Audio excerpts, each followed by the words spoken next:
ఆయన వచ్చే వరకు మనం బ్రతుకుంటామో లేదో తెలియదు కదా, రేపు ఉంటామో లేదో తెలియదు కదా.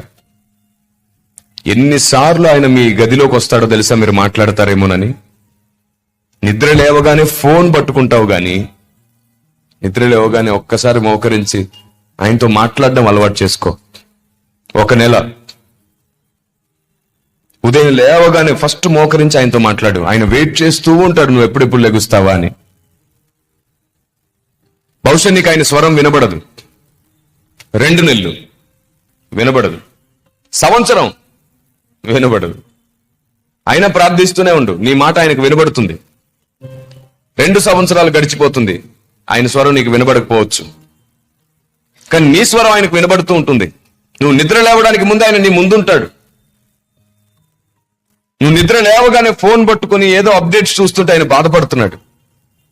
నేను కదా నాన్న నీకోసం వచ్చాను, ఏం చేస్తున్నావురా నువ్వు అని. 3 years కావచ్చు, 4 years కావచ్చు, బహుశా ఆయన స్వరం నీకు వినబడకపోవచ్చు, కానీ గుర్తుంచుకో, ఈ మధ్యలో ఏదో ఒక రోజు దేవుడు తప్పక నీతో మాట్లాడతాడు. ఖచ్చితంగా ఆయన స్వరం నీ వైపు వస్తుంది.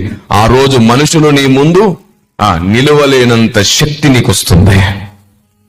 ఆమేన్. Download ShareChat.